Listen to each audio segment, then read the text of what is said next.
नमस्कार, ओम शांति। बहुत बहुत स्वागत और अभिनंदन आप सभी का आज 19 जुलाई 2025 की मुरली चिट चैट में। तो आज प्यारे शिव बाबा ने हमें पत्थर बुद्धि से पारस बुद्धि बनने की उस गहरी खुशी में रहने को कहा है जो उनके प्यार और ज्ञान से मिलती है ना? और ये सोचना भी कि हमें पढ़ाने वाला कौन है? स्वयं परमपिता परमात्मा। यही तो है। मन मना भाव, मतलब अपने मन को उस एक प्यारे बाप में लगाना। जी हाँ, बिल्कुल। बाबा ने जैसे दिल खोल कर समझाया है कि देखो कैसे हम कल तक मतलब साधारण पत्थर जैसी बुद्धि वाले थे और आज उनके ज्ञान से पारस बुद्धि बन रहे हैं, दिव्य और मूल्यवान बुद्धि। हाँ, एकदम मूल्यवान। और इस परिवर्तन का और कहें तो तकदीर के खुलने का जो आधार है वो है अटूट निश्चय। जिनकी बुद्धि में ये निश्चय बैठ जाता है ना, वो फिर सहज ही आगे बढ़ते जाते हैं। सही बात है। और जिनमें थोड़ा भी संशय या डाउट रहता है वो कहीं ना कहीं पीछे रह जाते हैं। आज की मुरली बार बार हमें उस ऊंचे लक्ष्य की याद दिला रही है, सतयुग। जी, पारसपुरी। हाँ, जिसे बाबा पारसपुरी कहते हैं, उसका मालिक बनना और ये लक्ष्य देने वाले प्यारे बाप की समीपता का, उनकी नजदीकी का अनुभव कराती है ये मुरली, जैसे वो हाथ पकड़कर हमें रास्ता दिखा रहे हों। और ये भी याद दिलाते हैं बाबा कि भाई ये कोई साधारण स्कूल नहीं है। नहीं, बिल्कुल नहीं। ये दुनिया का सबसे ऊंच से ऊंच स्कूल है जहाँ स्वयं भगवान हमें पढ़ा रहे हैं। सोचिए जरा। हाँ, और इस पढ़ाई से मिलता क्या है? विश्व की बादशाही। ये समय, ये पुरुषोत्तम संगम युग, यही तो वो खास घड़ी है जब हम इस पुरानी पत्थर जैसी दुनिया से निकलकर उस नई दुनिया में जा रहे हैं। जी, पारसपुरी सोने की दुनिया में। ये एहसास ही कितनी खुशी देता है कि हम स्वर्ग के मालिक बन रहे हैं और हमारे शिक्षक, हमारे टीचर स्वयं परमात्मा शिव बाबा है। बाबा कह रहे हैं बस इसी खुशी को बुद्धि में धारण करो। बिल्कुल। और बाबा ने एक और गहरी बात समझाई कि देखो, जहाँ दुनिया में विनाश के समय लोगों की बुद्धि विपरीत हो जाती है, हाँ, अक्सर ऐसा होता है, स्नेह में है, उनकी ज्ञान से पारस बुद्धि बन रहे हैं।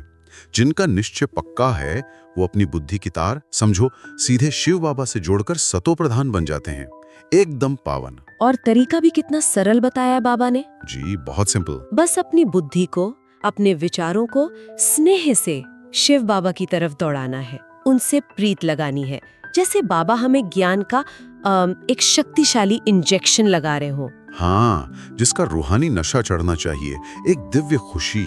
और वो ज्ञान सागर पतित पावन बाप ही तो हमें ये अविनाशी वर्षा दे रहे हैं, स्वर्ग की बादशाही का अधिकार। जी, वो चाहते हैं कि बच्चे भी मास्टर ज्ञान सागर बने। उनकी कितनी उदारता है। कहते हैं जितना ज्ञान मुझ में है बच्चे, तुम उतना धारण करो। है ना कमाल की बात। और ये बात तो सचमुच दिल को छू जाती है कि स्वयं शिव बाबा, उन्हें अपनी महानता का या देह का कोई अभिमान नहीं है। बिल्कुल नहीं। वो कहते हैं मैं तो सदा शांत स्वरूप हूँ और ये ब्रह्मा का तन भी सिर्फ सेवा के लिए लोन पर लिया है। जी, सर्विसार्थ।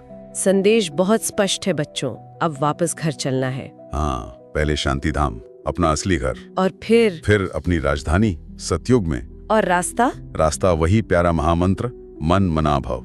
अपने को आत्मा समझो। जी, और बाप और अपने स्वर्णिम भविष्य, उस वर्षे को याद करो। इसी याद में सारी शक्ति है, सारी पवित्रता है। बाबा जैसे हमें फूल बनाकर, मतलब गुल बनाकर, हाँ, अपनी पलकों पर बिठाकर साथ ले जाने को तैयार हैं। कितनी मीठी कल्पना है ये। जैसे मच्छरों का झुंड एक साथ उड़ता है ना, जी, वैसे बाबा हमें स्नेह से साथ ले जाते हैं। बस हमें उनकी याद में रहकर पावन बनना है। और सबसे जरूरी बात बाबा ने जो अंडरलाइन की है, क्या? देह अभिमान, मतलब मैं शरीर हूँ, इस भान में नहीं आना और कोई भी विकर्म, गलत काम नहीं करना, खासकर काम महाशत्रु पर विजय पाना। जी हाँ, वो बहुत जरूरी है, क्योंकि इस अनमोल समय पर एक छोटी सी गलती का बोझ भी 100 गुना हो जाता है। 100 गुना, बहुत ध्यान रखना है। बाबा गरीब निवाज हैं, गरीबों के मददगार। उनकी नजर सबसे पहले उन बच्चों पर जाती है जो दिल से भोले हैं, निरहंकारी हैं। जी, वो इस पुरानी पतित दुनिया को बदलकर पारसपुरी बनाने आए हैं।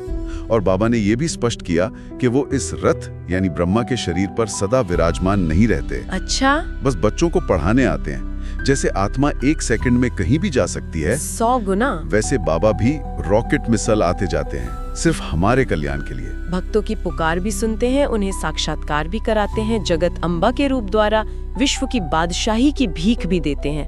बाबा सचमुच बहुत व्यस्त रहते हैं। जी हाँ, बहुत बिजी। फिर भी कहते हैं बच्चे बस मुझे याद करो। हाँ, तो तुम्हारे विक्रम विनाश होंगे आयु लंबी होगी और अमर लोक मिलेगा, स्वर्ग का राज्य। और वहाँ शरीर छोड़ना वो मृत्यु नहीं है। नहीं, वो तो जैसे पुराना वस्त्र बदलना है, खाल छोड़ना है बस। हम सब बाप द्वारा एडॉप्ट किए हुए उनके लाडले सीखीलदे बच्चे हैं। जी, सोचिए, भगवान ने हमें अपना बनाया है, कितना प्यार करते होंगे वो हमसे। सच में वो ज्ञान सागर इस साधारण रथ में आके हमें ये गहरा ज्ञान सुनाते हैं। बस इसी खुशी में रहना है कि भगवान हमें पढ़ाकर स्वर्ग की राजाई स्थापन करा रहे हैं और अपनी पढ़ाई पर पूरा अटेंशन देना है। जी, पूरा ध्यान। तो आज बाबा ने मुख्य रूप से हमारे दिल में निश्चय को पक्का करने, स्वयं को आत्मा अनुभव करने और प्यारे बाप व अपने श्रेष्ठ भाग्य को याद करके पावन बनने की प्रेरणा दी, विश्व का मालिक बनने की प्रेरणा। बाबा के प्रति ये स्नेह और निश्चय ही हमारी उड़ान का आधार है ना? बिल्कुल। और धारणा के लिए मुख्य सार भी इसी तरफ इशारा करता है। पहला तो ये कि इस डबल खुशी में रहें कि अब यात्रा पूरी हो रही है, पहले घर शांति धाम जाएंगे और फिर राजधानी में आएंगे। जी, सतयुग में। और दूसरा, जन्म जन्म के पापों का जो बोझ है सिर पर, उसे बाबा की याद से भस्म करें और देह अभिमान में आके कोई भी विकर्म न करें। बिल्कुल नहीं। और आज का वरदान भी बहुत शक्तिशाली है। क्या है वरदान? श्रेष्ठ संकल्पों के सहयोग द्वारा सर्व में शक्ति भरने वाले शक्तिशाली आत्मा भव। मतलब अपने शुद्ध विचारों से सबको शक्ति दें। वाह, बहुत सुंदर। और स्लोगन है, मास्टर दुख हरता बन, दुख को भी रूहानी सुख में परिवर्तन करना, यही आपका श्रेष्ठ कर्तव्य है। क्या बात है, दुख को सुख में बदलना। जी, और साथ ही अव्यक्त इशारा है कि अपने संकल्पों की शक्ति को जमा करें और श्रेष्ठ सेवा के निमित्त बने। व्यर्थ संकल्पों पर कंट्रोलिंग पावर रखें, यही सच्ची सेवा है। जी हाँ, तो बस एक पल रुककर सोचें, परम पिता परमात्मा शिव बाबा स्वयं कितनी दूर से आकर इस साधारण तन का आधार लेकर हमें कितना सहज ज्ञान और कितना श्रेष्ठ भाग्य दे रहे हैं। सचमुच अविश्वसनीय लगता है कभी कभी। इस गहरे निश्चय और बाबा के प्रति इस अथाह स्नेह की खुशी को सदा अपने साथ रखें। ओम शांति। ओम शांति।